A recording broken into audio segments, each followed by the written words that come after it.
Hello everyone. তো সকাল সকাল উঠে রেডি হয়ে চলেছি। সকাল মানে একদম 6টা সাড়ে 6টা বাজে। মা, আমি আর মেয়ে তিনজন মিলে যাচ্ছি কাকিমাকে দেখতে। কাকিমা নিজেও জানে না যে আমি আর মেয়ে যাচ্ছি, মা যাচ্ছে সেটা জানে।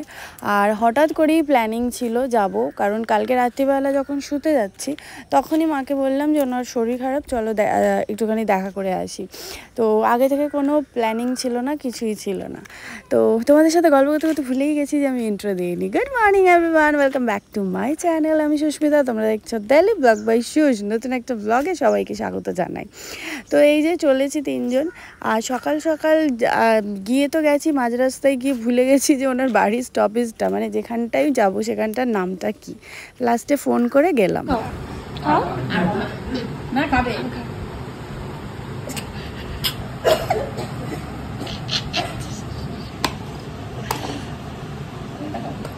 কোন দিকটা খাবে বুঝে যাচ্ছে।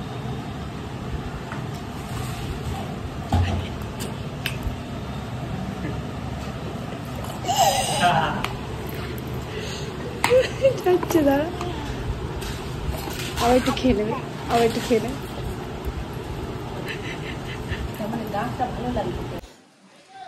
তো ছাদে উঠেছিলাম একটুখানি জাস্ট তোমাদের সাথে কানেক্ট হব বলে, কারণ সকাল থেকে এত তাড়াহুড়োর মাঝখানে কানেক্ট হতে পারিনি।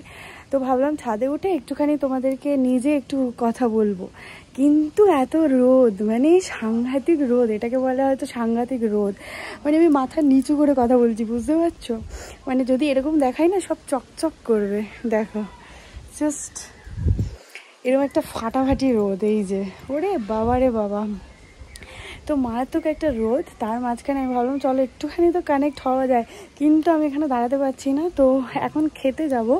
আর কাকিমার প্রচণ্ড জ্বর ছিল, সেই জন্যই হুট করে চলে এসেছি। সবটা তোমাদেরকে তো বলেইছি, তোমরা নিশ্চয়ই শুনতে পেয়েছো মিনস বুঝতে পেরেছো।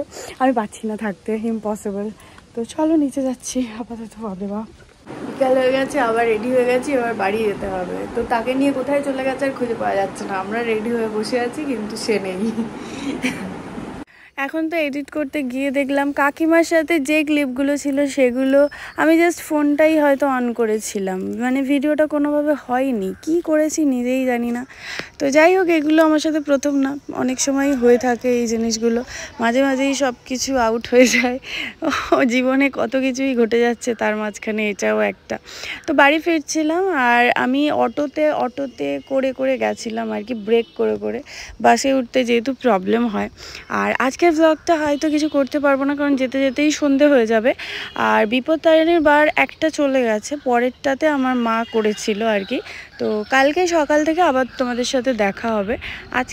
আজকে আর ব্লগ করতে পারবো না, কারণ সন্ধে অনেকটাই হয়ে যাবে বাড়ি যেতে।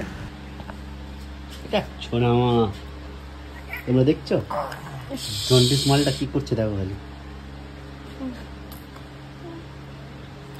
বাবা গো, ওই তাড়াতাড়ি পড়ে নাও মা, তাড়াতাড়ি পড়ে নাও, দেরি করো না।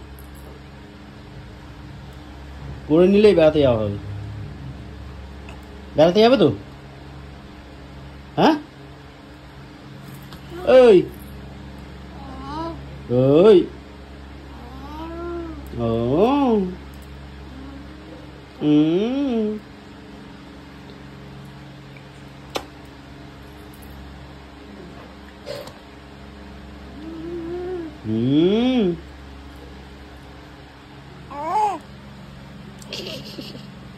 কি বলছিস সেটা? দেখ হাতটা, দেখ এই হাতটা, দেখ এইটা, দেখ।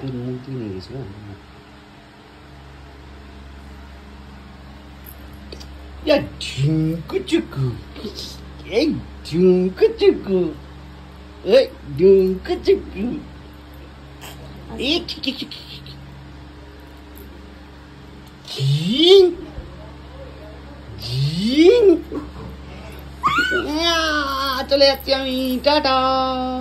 চলো মা, টাটা। তুমি আসবে? তুমি যাবে? ব্যাস ব্যাস, সুসুর করে চলে এসছে। কোথায় যাবে মা? তিনজনেই বিপত্তারিণী করে ফেলেছি। আর আমার বিপত্তারিণীটার নামেই আমি করি, কেন করি আমি জানি না, কারণ 3 দিনের বেশি আমি রাখতেই পারবো না। এই জল বসলে কেমন একটা কিটকিট করে। মায়ের এই আলমারিটা দেখো, বহু পুরনো আলমারি, মা বিয়েতে পেয়েছিল, যত্ন করে মায়ে যেমন ইউজ করেছে তারপর থেকে আমিও এটা ইউজ করতে শুরু করে দিই। আর বলতে গেলে আমি বলতেই পারি যে এটা আমার আলমারি, ব্যাপারটা এরকম। তো সব জিনিসপত্র বের করেছি, তার কারণ কোথাও থেকে একটা ইঁদুর ওর মধ্যে ঢুকে গেছে। তো এই যে আমার কত পুতুল আছে দেখো, ছোট্ট ছোট্ট পুতুল, দেখতেও বেশ ভালো লাগছিলো যে আমি কত কিছু কিনে টিনে এর মধ্যে ঢিবি করে রেখেছিলাম। আর ভাবতেই পারিনি যে এর মধ্যে এত জিনিসপত্র ছিল এই 3টে থাকের মধ্যে। তো যাই হোক, পুরো পরিষ্কার করে আজকের মধ্যেই এটাকে কমপ্লিট করতে হবে, তার কারণ হচ্ছে কালকে হবে না।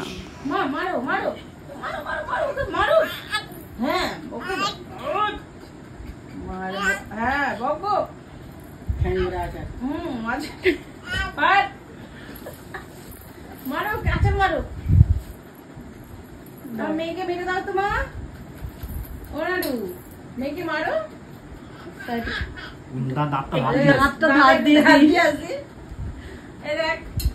মেয়েকে মার, মেয়েকে মার, মার মার, মেয়েকে মার, মার মার। মেয়ে কোথায় গেল? হ্যাঁ, ওকে মারতে হবে না, মেয়েকে মারো। মেয়ে এটা খুঁজছে তো, মেয়ে পিছনে পিছনে, সেই পিছনে তোর পিছনে, এনে মার মার মার মার, ওকে মার, ওকে মার, মেয়েকে মার। ওই তো মেয়ে, মার, মারো, ওই মার মার, বকে দাও জোরে জোরে, কামড়াতে হবে না, জোরে মার। আর কি দেখতে পেয়েছো?